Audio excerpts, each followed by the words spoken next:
Hello friend, কেমন আছো তোমরা সবাই? আশা করছি তোমরা সবাই খুব খুব খুব ভালো আছো, আর আমিও খুব ভালো আছি। আজকে তোমাদের সাথে শেয়ার করবো একটা সিম্পল মেনু, যেটা তোমরা সবাই পারো।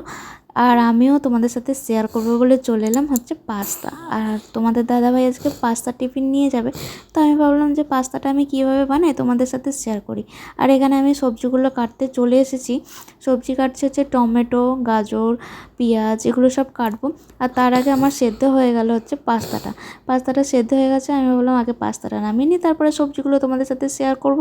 তো এই দেখো, আমি পাস্তা নামিয়ে নিলাম, আর এখানে আমার সবজি কাটাও কমপ্লিট হয়ে গেল। এখানে আছে রসুন আর লঙ্কা কুচি, এখানে পেঁয়াজ, গাজর, আর এখানে হচ্ছে টমেটো। তো এগুলো সব একেবারে চপ করে নিয়ে তোমাদের সাথে শেয়ার করলাম। আর এদিকে পাস্তাটা দেখো কি দারুণ সেদ্ধ হয়েছে, একদম ঝরঝরের মতন, গলেও যায়নি, কিচ্ছু হয়নি, খুব ভালো সেদ্ধ হয়েছে। তো এবারে আমি কড়া বসিয়ে দিচ্ছি। কড়াতে গরম তেলটা কড়াটা গরম হওয়ার পরেই আমি দিয়ে দিলাম হচ্ছে সর্ষের তেল। এবারে দিয়ে দেবো হচ্ছে সাদা তেল, কারণ আমি না সর্ষের তেল আর সাদা তেল মিশিয়েই রান্নাটা করি।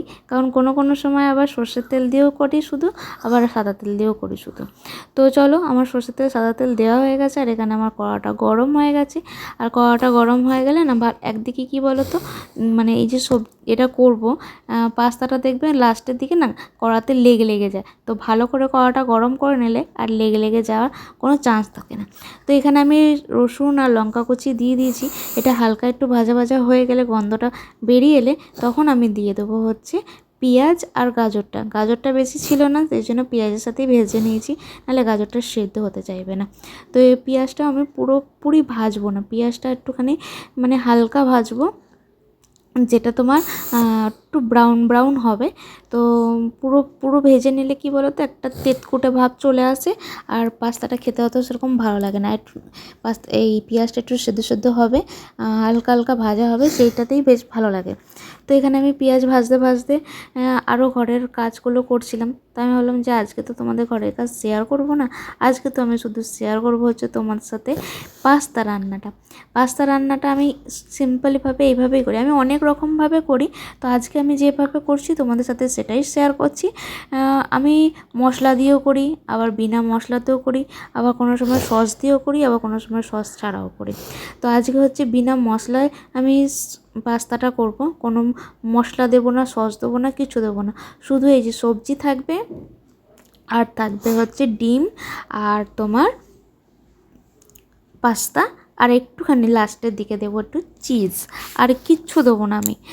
আজকে পাস্তাটা হচ্ছে সিম্পল। আবার একদিন যেদিনকে টমেটো সস টস দিয়ে সব কিছু দিয়ে করব, তখন তোমাদের সাথে ওইটা শেয়ার করব। তো এই দেখো, আমার পেঁয়াজটা ভাজা ভাজা হয়ে গেছে। তো সেই সময় আমি একটুখানি দিয়ে দিলাম টমেটোটাও বেশি ভাজবো না, কারণ টমেটোটা বেশি করলে টমেটোটা পুরো গলে যাবে। তো সেই জন্য আমি গলাতে চাই না, যেন টমেটোটা মুখের মধ্যে পড়ে, সেই রকম আমি রাখবো। তো এই দেখো, টমেটোটা দিয়ে দিয়েছি। এবার টমেটোটা ভালো করে হালকা হালকা করে ভেজে নেবো। আমি কিন্তু এখনও অবধি নুন দিইনি, জানো তো, কারণ নুনটা দিলে না এগুলো গলে যাবে। তো নুনটা দিইনি, এই জন্য আগে ভাজা ভাজা করে নিয়ে তারপরে দেন লাস্টে নুনটা দেবো। আর এই দেখো, কালারটা কি দারুণ লাগছে না, অরেঞ্জ, রেড, সাদা, পার্পেল, গ্রিন, সব রকমের কালার দিয়ে কী ভালো লাগছে না।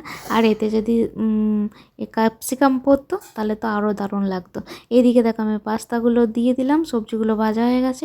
এবার হালকা হালকা নেড়ে নেবো, নেড়ে নিয়ে ভালো করে একটু চাপা দিয়ে রেখে দেবো অনেকক্ষণ, মানে অনেকক্ষণ বলতে 5 মিনিট, বেশিক্ষণ না। ভালো করে একটুখানি এটা পাস্তার মধ্যে ঢুকে যাবে ফ্লেভারটা, তো খেতে দারুণ লাগবে। তো চলো, আমার এখানে পাস্তা রেডি কমপ্লিট হয়ে এসেছে। তো এখনও আমি ডিম দিইনি, আমি ডিমটা না আগের থেকে ভেজে রেখে দিই না, কেমন না ওটা একটা আলাদা রকম স্বাদ লাগে, ওটাও করি, কিন্তু আজকে আমি করব একেবারে ডিমটা পাস্তার মধ্যে দেব, দিয়ে তারপরে তোমার একেবারে নেড়ে নেবো, পুরো একদম ডিমের সাথে পাস্তার সাথে একদম মাখামাখি হয়ে যাবে, খেতে কিন্তু দারুণ লাগবে। আর এখানে আমি দিয়ে দিয়েছি নুন, এরপরে দেবো ডিম, হালকা একটু চিনি দিয়েছি, স্লাইট, মানে যেটা না দিলে নয় সেরকম দিলাম, কারণ একটু মিষ্টি মিষ্টি একটুখানি নোনতা নোনতা বেশ ভালো লাগে খেতে। আর তোমাদের দাদাভাই তো বলে আরও বেশি করে মিষ্টি দিতে, আর বেশি করে মিষ্টি দিলে ওর ভালো লাগে, কিন্তু আমার ভালো লাগে না, আর সবার ভালো লাগে না, আমার ছেলের ভালো লাগে না।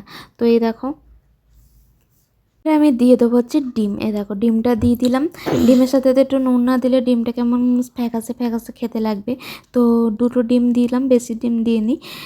ডিমটা দিয়ে হালকা একটুখানি নুন দিয়ে ভালো করে এটাকে ভালো করে মিক্সড করে নেবো। মিক্সড করে নিলে কি বলতো, সব প্রতিটা পাস্তার সাথে যেন ডিম লেগে থাকে, খেতেও ভালো লাগবে।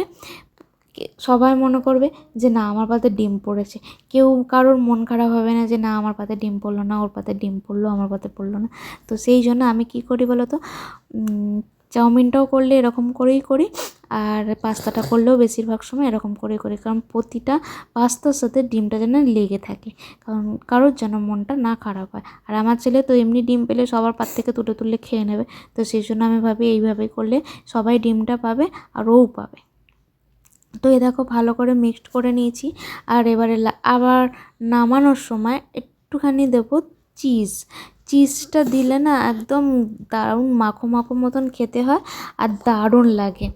তো আর একদিন না আমার ইচ্ছা আছে সেই লম্বা লম্বা পাইপের মতন যে পাস্তাগুলো হয় ওগুলো দিয়ে হোয়াইট সস পাস্তা হয় না, হোয়াইট সস পাস্তাটা বানানোর খুব ইচ্ছা আছে, কারণ ওটা কোনো দিন বানাইনি। আমি ভেবেছি এবারে ওটা দুধ দিয়ে যে বানায় ওটা খেতে কিন্তু সবাই বলে খুব দারুণ হয়, খুব দারুণ হয়, কিন্তু আমার কোনো দিন বানানো হয়নি।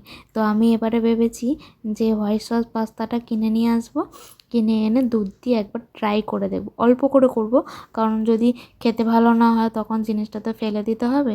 তো সেই জন্য ভাবলাম যে অল্প করেই করব। তো এখানে দেখো আমি ভালো করে এটাকে মিক্স করে নিয়েছি। এটা যদি আমি দেখেছো কড়াইটাতে একটুও লাগেনি, হালকা হালকা লেগেছে, সেই লাগাটাতে কোনো এতে হয় না। আর যদি কড়াইটা ভালো করে গরম না করতাম পুরো কড়াইয়ের সাথে লেগে লেগে যেত। আর এদিকে দেখো চিজটা দিচ্ছি, ও হো কি দারুণ লাগছে দেখতে। এটা হচ্ছে নামানোর সময় দিলে কি বলো তো সবার পাতে পড়বে না, এটা হচ্ছে পুরো চিজটা এখন দিয়ে দিলে পুরো চিজটা পাস্তার সাথে পুরো মাখো মাখো হয়ে যাবে, সবার পাতে পড়বে। আর চিজটা তো বেশি ছিল না, অল্প ছিল, সেই জন্য পুরো চিজটাই আমি পুরো পাস্তার মধ্যে কড়াইতে দিয়ে ভালো করে নেড়ে নিয়েছি।